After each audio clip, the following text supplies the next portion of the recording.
keep forgetting about that thing. Yeah. Okay. Hi, everybody. I just want to say welcome and good evening. And before we get started, I just want to mention that we're doing a little mini series right now on personal growth, and we will be putting it on the website. And also, this series is part of a 5-week series I did on personal growth that is on the website already. It's connected to the CDs I produced a while ago. So you can check that out at the bottom of Vince's Corner. Okay, so they're there, all 5 of them are there. And next week I'll do a conclusion to this little series on the Serenity Prayer. And then the week after that, we'll be doing a series on shame and shame reduction. So it's kind of our schedule as we go forward. Okay, I'm going to begin tonight by doing a reading from the language of letting go. And I picked a reading from July 13th because it fits into our topic for tonight. Recovery is an intensely spiritual process that asks us to grow in our understanding of God. Our understanding may have been shaped by early religious experiences or the beliefs of those around us. We may wonder if God is as shaming and frightening as people can be. We may feel as victimized or abandoned by God as we have by people from our past. We can learn to trust God anyway. I have grown and changed in my understanding of this power greater than myself. My understanding has not grown on an intellectual level because of what I have experienced since I turned my life and my will over to the care of God as I understood, rather didn't understand. God is real, loving, good, caring. God wants to give us all the good we can handle. The more we turn our mind and heart towards a positive understanding of God, the more God validates us. The more we thank God for who God is, who we are, the exact nature of our present circumstances, the more God acts in our behalf. In fact, all along, God planned to act in our behalf. God is creator, benefactor, and source. God has shown me beyond all else that how I came to understand God is not nearly as important as knowing that God understands me. Today, I'll be open to growing in my understanding of my higher power. I'll be open to letting go of old limiting negative beliefs about God. No matter how I understand God, I'll be grateful that God understands me. I really wanted to do that reading tonight because I love that last line about understanding God is more important than God understands me. And I want to talk a lot about this concept of God as I understand God tonight, because to me, it is the center, it's the core of our Untitled Recovery program. And I know my own life and growing up, and many of us have experienced this, we've had all kinds of notions about the concept of God. Growing up in the 40s, in the era I grew up in, the God I was told was a God of guilt, a God of fear, a God to be ashamed of, a God that I literally was scared to death of. And it's unfortunate sometimes because many times we have a tendency to kind of connect God with fear. And over the course of time, we begin to look at things differently and begin to look at the concept of even spirituality differently. But I want to share a story to kind of bring this out. Because sometimes stories bring things out a lot better. A long time ago, a real long time ago, I was actually 20 years old. Maddie, I really was at one time. It's amazing. I was 20 years old. When I was 20 years old, I was in the seminary. I had a professor in the seminary. His name was Father Pete. And Father Pete was 92 when I had him in class. And I had him in class up to he was about 96 years old. And Father Pete basically, had this thing about him, the way he taught. And he basically, at that stage in my life, you have to understand this, I was very much stuck in my intellect. I was very much stuck in trying to figure out answers to everything, making sure I knew all the theories, all the right answers to give. And I was very much stuck in the books and stuck in my head. And I realized today that so many times out of fear and anxiety, we have a tendency to stick in our head because our head is a safe place to be. But Pete did something one day, he came into class And he said to me, he said, Vince, what does God mean to you? Of course, I wanted to dazzle him since he was older. I wanted to prove to him how much I had studied. So I gave him all the great definitions I learned about God as I was studying. And he kind of sat there and listened to me, and then he had a smile on his face, and he said, now, that's not what I asked you. I want to know what God means to you. So I figured the man's old, so he probably has all the old concepts. Maybe I'll give him the new theories. Maybe that'll straighten him out. So I went on again. Finally, he said to me, come here. Listen to what I'm saying to you. Listen to the words. What does God mean to you personally? I didn't know how to answer that question because no one ever asked me that question before in my life. Because literally, I could tell him all the theories and the concepts about God. That was the God of my understanding because it was stuck in my head. But then he said something to me. Let me keep it really simple, he said. What do you like to do the most? What's your favorite thing to do? Now, at that stage in my life, my favorite thing was to eat pizza. And he said to me, then God for you is eating pizza for eternity. I can understand that. I can connect to that one. Today, of course, I can't do the pizza today. I got to do something else. But the bottom line is, he tried to bring everything down to a simple understanding of the journey of life around me. And he tried to teach us something which I want to share today, which is really important. That truly the concept of God as I understand God comes down to our interconnection with all the individuals, all the people, all the experiences, all the things that we go through in the course of our journey in life. Because I truly believe that every human being, every person that comes into your life is a teacher. They're messengers. We're all messengers. But God actually speaks. God has many names. Look at the world today. We have the word God, we have the word creator, we have the word, we can go to any religion there is, and there's a different name for God. When I was in the seminary, I studied comparative religions. And back then, we studied 5,000 different religious belief systems, 5,000 different ways in which people believe in this deity or this concept of God. From the Indians, the all the different individuals and concepts from India, from different parts of the world. And it's amazing sometimes when you look at all this and you experience it. There's so many different ways that people look at this concept, what I refer to as the inner spirit, who we are as individuals and people. Probably if I study them today, it'd be closer to 10,000, I'm sure. Because we all look at things through a different set of eyes in different directions. And it's important that we're able, deep down inside of ourselves, to build a concept as the 12-step program teaches us, a God of our understanding, the concept of God that works for us. I look at this and I realize there's so many different ways in which we can look at this, and people even ask me this question today. Since I was a Catholic priest for 20 years, I studied theology. I basically learned all the different aspects of the connection to a God.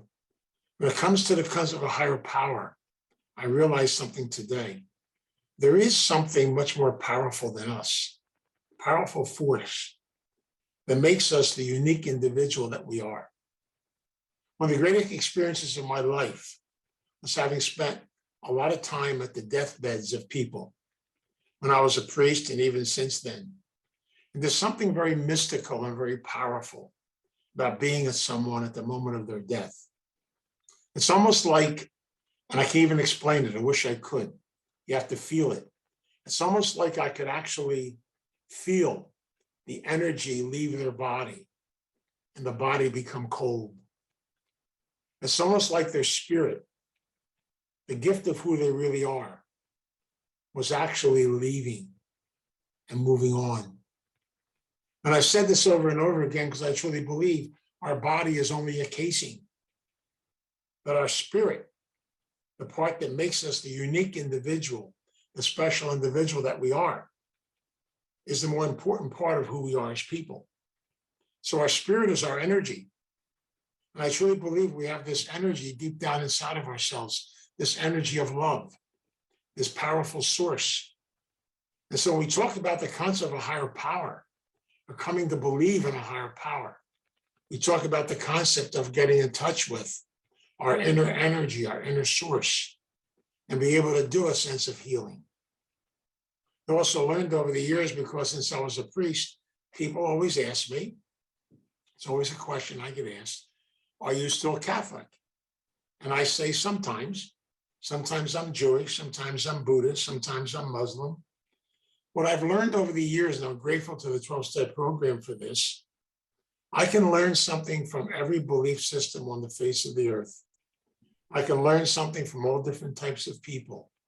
And the thing I want to pray for every day, and I ask God to bless me with it, is to have an open mind, to be able to learn, to be able to experience, be able to look at things from different perspectives and different points of view, and not to get caught up in absolutes. As I've learned over and over again, if I have to make somebody believe what I believe, then do I really believe it?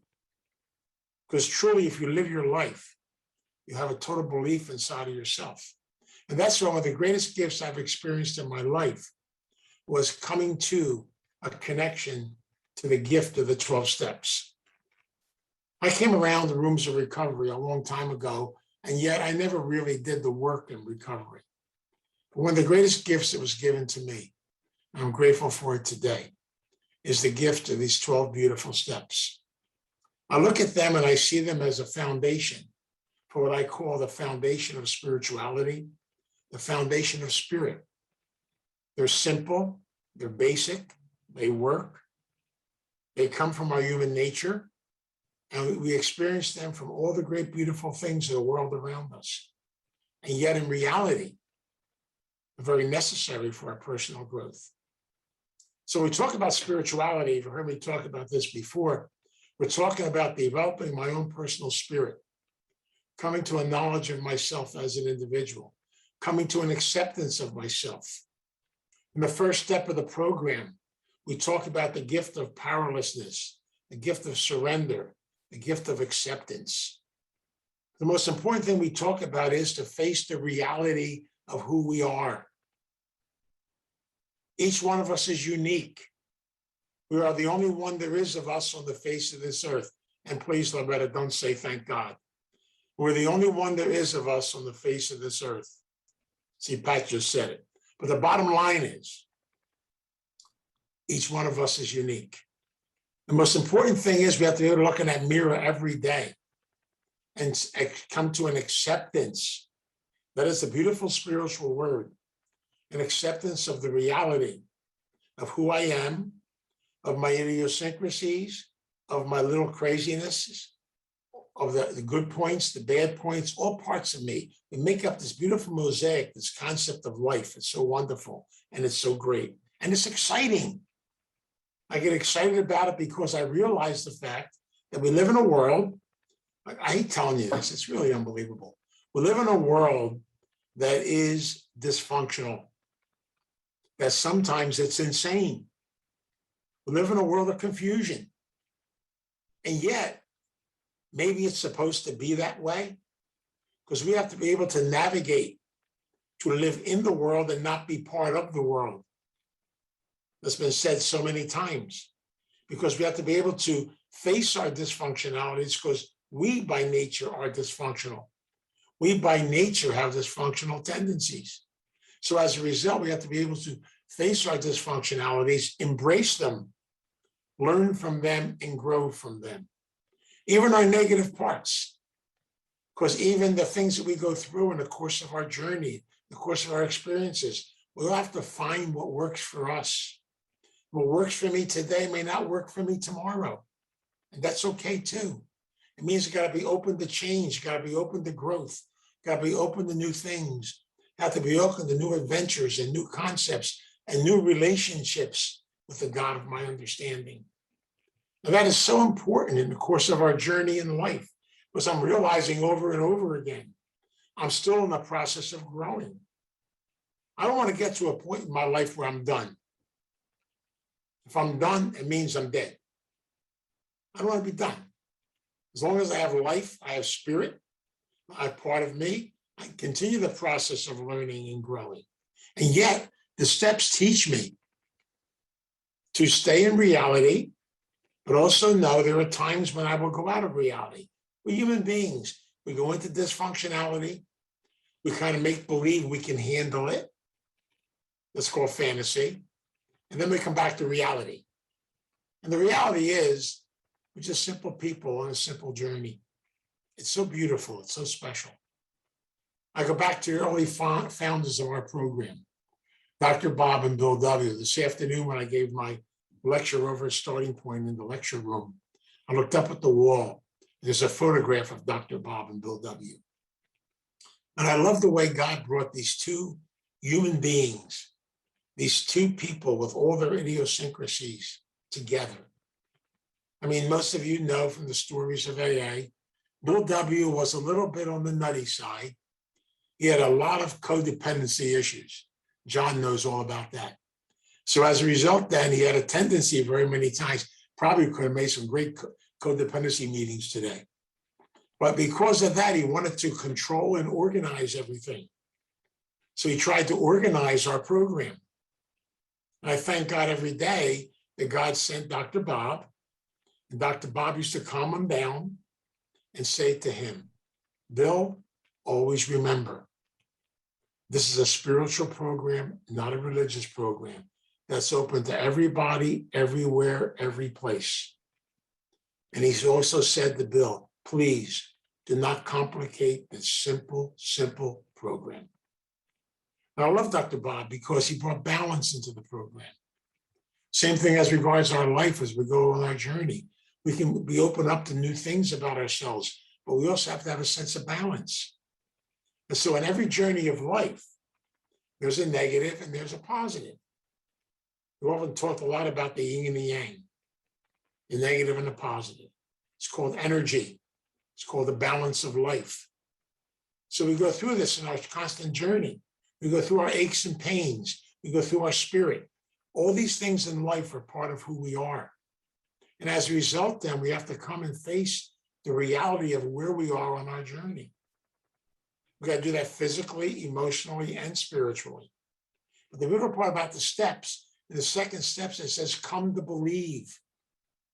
And belief is a beautiful sense of acceptance. I have to come to believe in the reality of who I am, of what I can do, what I can't do. I have to come to believe that there's something guiding me. There's something somewhere. I can call it what I choose to call it, a higher presence, a higher power, a God of my understanding, whatever works. I always love telling the story of a good friend of mine I met over in Philadelphia, and I still stay in touch with him once in a while. He's probably, I don't know, got about 18, 19 years of sobriety now, somewhere in that area. I haven't talked to him in a while. But every once in a while, he gets back in touch. And for years in early recovery, he always used to say to me that he was a professed atheist. So him and I had some very wonderful discussions. We used to enjoy each other and have a good time. And then one day, after he was in recovery about 7 years, he came up to me and he said, all right, Vince, I'm going to try it your way. I said, what do you mean? Well, here's what I'm going to do. Typical of an addict. Here's my deal. I'm going to make a deal. I'm going to take the basic text of Narcotics Anonymous. He's in NA. And I'm going to put it on my bed in the morning, get on my knees. I'm going to ask that basic text to keep me sober, to keep me straight for today. At nighttime, I'm going to put it back on my bed and I'm going to put my hand on it and thank it for keeping me straight today. So I gave him a hug and I said, good deal. See, I don't debate anymore.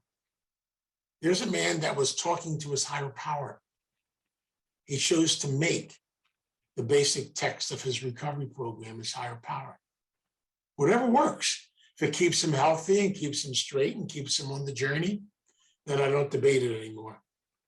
So I realized the fact I've got to be open to new things and new directions. Everyone's going to find the way it works for them. And I can be very critical. I can look at things differently and say, maybe you shouldn't. No, no shouldas, no couldas, no wouldas. It's just whatever we're connected to. I believe in the concept of spirit today and spirituality. And our spirit is the most beautiful thing we have on the face of this earth. Our spirit is our energy. It's our uniqueness. And that's why it's so beautiful to be around people as I'm around them every day. To be around the people I see right here on Zoom. To be around the people that are part of my journey in the office. People I meet on the street. Even those people I've met that maybe gave me a hard time. Some of those people I had a hard time with. Some of those people that maybe aggravated the hell out of you. Aren't they wonderful? They're fantastic. You know, they aggravate the hell out of you, but maybe why? Why did God send them into our life? Maybe somehow, some way, I've got to be able to work through my stuff and be able to trust, be able to open up. Maybe they're there to teach me patience, to teach me tolerance, to teach me to look at my own stuff in my own life. I don't know. I can't answer those questions. And what I'm learning in life today is I don't want to answer those questions because I want to stay out of my head. I want to be able to be more open to understand and connect with people. I mean, some of the greatest teachers I've had on my journey in recovery have been people from the street. I've met some fantastic people when I was a prison chaplain. I learned from so many of them. Yes, they've been through a lot and they've done a lot of crazy stuff, but maybe they learned to give back a little bit. Maybe they gave back to me and helped me on the journey. I always tell you the story. I love this story because it's part of my journey, part of my life. I got plenty of them, but I still remember when I had the halfway house in Philadelphia when I was a priest. And my buddy, Little Joe, I never forget Little Joe, God rest his soul. But Little Joe used to, come to the halfway house. He'd bring his shopping bag. He'd looking for a bed. It was getting cold out. I'd bring him in. He'd unpack his shopping bag next to his bunk. He always carried that crucifix inside his shopping bag. And the crucifix he got out of a trash can because it was a little kind of messed up. The arm was hanging down. It was dirty. The thing was crooked on it. It was all bent out of shape, And he said he likes it because it's a little bit like him. It reminded him of him. And he said to me, I talked to him every day. Who's that, Joey? I said, he said, that's the boss. We all got the boss. We got to talk to the boss, he used to say. Sometimes I tell him, other days I call him names. Sometimes I curse at him. Sometimes he's a pain in the rear end. Other times I love the hell out of him. But every day I tell him exactly how I feel. I tell him the truth. He's my friend. I can tell him the truth. I can let him have it. And some days I tell him how much I love him. Now I've got a little street wino teaching me, who has degrees in theology, how to pray. I love that. Isn't that fantastic? It's so simple because he was praying from his spirit, from his heart. It was coming from his hurt, from his pain. It's coming from his struggle. And sometimes the greatest gift we can do is be able to share that gift, that pain, and that struggle. We all go through it. Every day is not a rosy day. I mean, good God, look at the world we live in. We have cloudiness, we have sunshine, we have rain, we have storms. Isn't that how life is supposed to be? Everything around us teaches us about life. We just came through a pandemic. We're still going through it. I shouldn't say we came through it. We're still in it. And yet, a lot of changes took place as a result of it. Not that it's positive. It's a negative thing that happened, but there are positive sides to it. Never in my wildest dreams I'd be doing some of the things I'm doing today, meeting some of the people I'm meeting today, being connected, to my old friend Billy, being connected to people in different parts of the country, being able to experience individuals and people I probably never would have experienced if it wasn't because we went through this process in life. So I have to try. This is the hardest part. I have to realize that things won't go back the way they were before. Transition and change is part of the journey. Transition and growth is part of the journey. Becoming open and learning. And so the steps teach me. In the second step, I learned to come to believe that there's something out there. I got to connect with it. Whatever I choose to call it, that's okay. But also I learned to let go and give things to my higher power and realize I'm not in charge. You know, I have two prayers I always say every day. And I love these two prayers because I learned from the old timers to do these things. I know, don't even say it, Maddie, because now I know I'm an old timer. So basically, you know, that's the way it goes. You got to go up the ladder every once in a while, right, John? That's all part of the process we have to do. But the bottom line is, in the morning when I get up, I always say, after I finish my meditation, I call God the boss too. I say, look, God, here we go. You're the boss. You're the employer. I'm the employee. Whatever you got in store for me today, bring it on. I'll do the best I can with it. If I screw it up, I'll screw it up. I'm codependent. I'm a major codependent. I got a card in my pocket that says I am. And the bottom line is, I got a schedule for the whole day. I got a book right here. I got everything on it. I'm all scheduled for today. Before I even got to breakfast, God screwed my day up already. He changed the schedule. Why does God keep doing that kind of stuff to me? So I'm the employee. I got to do whatever I'm told to do for the day. And so the journey will take me where I'm supposed to go. Did I like all the places that the higher power took me today? Not really. Loretta can attest to that. But the bottom line is, I went with the flow. Those first three steps teach me that. Beautiful gift. You got to let go. You got to let God. You got to just move the journey of life. When I get home tonight, I get on my knees. I say, good night, boss. Thanks for the day. Even some of the things I don't want to say thanks for, I'm still going to say thanks for. And at the same time, you know, I'm going to say good night. If I happen to wake up tomorrow morning, I'll say good morning. If not, I'll check you out on the other side. We'll see what happens. What can I tell you? We got to keep it simple and look at life in a simple way because we don't know. You know, instead of having fear of the unknown, fear of the future, live in the present, live in the moment, celebrate who you are, celebrate the gift of life of today. That's what's so important. I mean, good God, we're here at this moment in the course of our journey in life to experience the little things that we experience. It might just be, you know, the person that you can say, I love you to, the person that held you, the person that got you through the moments today, all the little things. Pick up a phone today. I picked up the phone, talked to two people from my recovery program. You know, they were just two gifts. Be able to share and talk to them. One of them's in the hospital, you know, going through an ailment. So I got to speak and talk to her today. We're all connected to each other. We're part of one another. And so now we can pray. We can stay connected. We can ask for help and ask for guidance. That's why I love the steps, because there's such a beautiful journey. And steps 4 through 9 teach me to get in touch with my humanity, my humanness, my defects of character, to make peace and make settlement within my own self.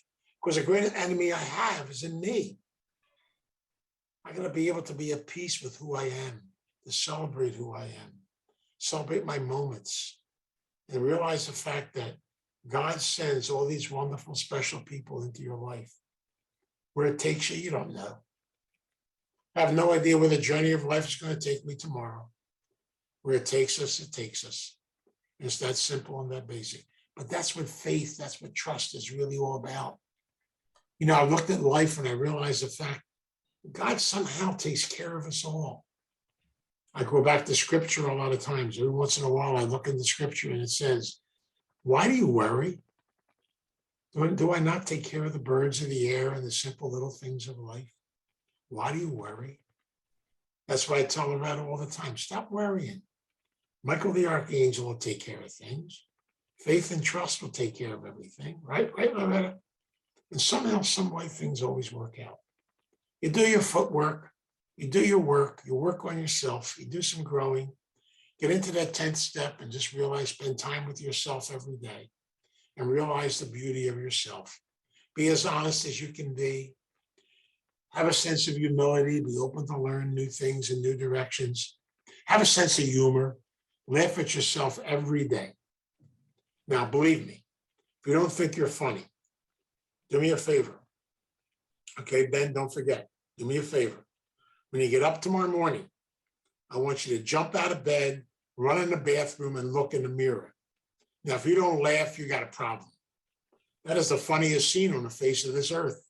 Isn't it amazing how God makes us laugh? Of course, many of us don't laugh too much, but a lot of us can't even see yet, let alone laugh. But the bottom line is, it's life. And so I learned over and over again to walk this journey of life. That's why when I talk about God as I understand God, it's not an intellectual understanding. It's a personal understanding. It's a personal relationship. It's building that personal relationship with the God of my understanding, becoming a part of me, a part of my life, a part of my connection. And I try to keep it as simple as possible. And the old timers in AA used to say this down in South Philly. I like the crazy people in South Philly. What can I tell you? But anyway, they used to say, did you wake up this morning? I say, yeah. You're on this side of the dirt, right? What do you got to worry about? Do the best you can do. Say thank you to God for the gift of life, for getting you up this morning. Do the best you can do today. If you screw up, do a nice job screwing up, they used to say. At nighttime, say thank you in gratitude and go to sleep. Then get up and start another day. See how simple it is? It's not complicated. And yet we're human beings. What do? We complicate going to the bathroom. Some of us are really good codependents. We analyze the toilet paper. What can I tell you? But the bottom line is we have to be able to loosen up, relax, take it easy, go with the flow, celebrate where you are. And none of us are where we are by accident. We're all God's children. We're all connected to one another. And so I guess what I'm saying is we can spend a lot of time looking for magical answers to everything. And then we find out there aren't. Just like Father Pete said to me, my higher power when I was 20 was pizza. Now today it's probably brown rice. What can I tell you? Who knows what it is today? It keeps changing. But my connection is also the fact that if I take care of myself, I love myself, respect who I am. You know, I never thought in my wildest dreams I'd be telling people to fall in love with themselves. I never thought I'd be able to tell myself to fall in love with me. I always thought that was kind of selfish, but it's not. It's the only thing I can do. It's self-caring. Because I can't love anybody else if I don't love me. I gotta be able to respect and honor who I am and take care of this body to the best I can take care of it. But I don't care how good I take care of it. It's still going to get older. It's still going to break down every once in a while. That's why you notice our bodies, they're wonderful things. They make noises every once in a while. You know, it's all part of being human. Isn't it great? You know, and every once in a while we get a little embarrassed, you know. Yeah, we develop leaks every once in a while. Things come into play. What the hell? It's great just to be a human being, isn't it? You know, and as time goes on, we begin to realize this is who we are. It's part of our journey. Do the best and celebrate it, but celebrate life every day. But the most important thing, and I share this the strongest I can share, if you wake up in the morning, wake up with an attitude of gratitude, an attitude of humility, keep learning, keep growing, an attitude of acceptance, to accept the reality of whatever is, but above all, an attitude of love. If we live in that spirit, then we'll be able to handle and get through the things we have to get through in life. Because life is just a journey. And I truly believe we're all interconnected to each other. I was in a lecture hall today. I looked around me at all the plaques on the walls, the names of people who have gone before us, over 800 of them. It's a very sacred place. And I looked around, I looked at all these places and all these people and all these individuals. that have come through our doors in the past 44 years. And by the way, this Saturday is Starting Point's actual birthday. The 17th of October will be 44 years old on Saturday. And so it's kind of a celebration. It's kind of a gift. And I'm grateful for that. A lot of gratitude, a lot of beautiful people, a lot of connections who want to forget anybody, even those that have left us suddenly from different types of situations. So we have a lot of gratitude and love in life. So I want to share a prayer now for all those who have gone before us, for all those who are here with us, but especially also for all those who will be here with us in the future. Let us pray. God, we come before you tonight as a family. We come before you in gratitude. We come before you in love. We look at the God of our understanding and we ask our higher power, our higher source to guide us and be with us.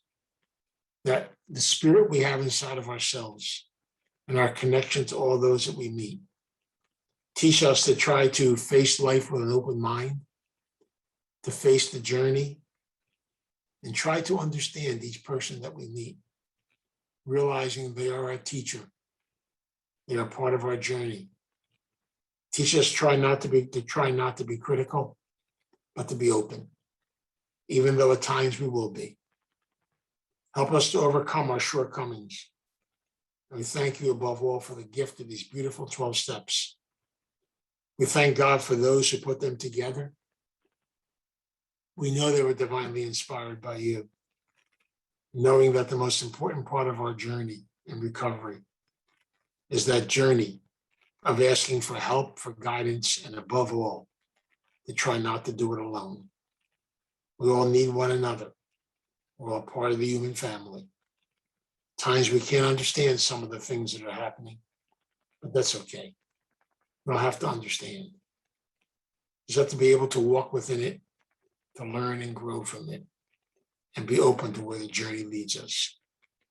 And so in this spirit, we as a family come together, we pray and we ask for your guidance, for your direction, but above all, for your love.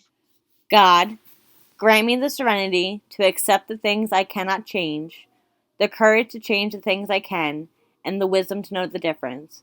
God's will, not mine, be done.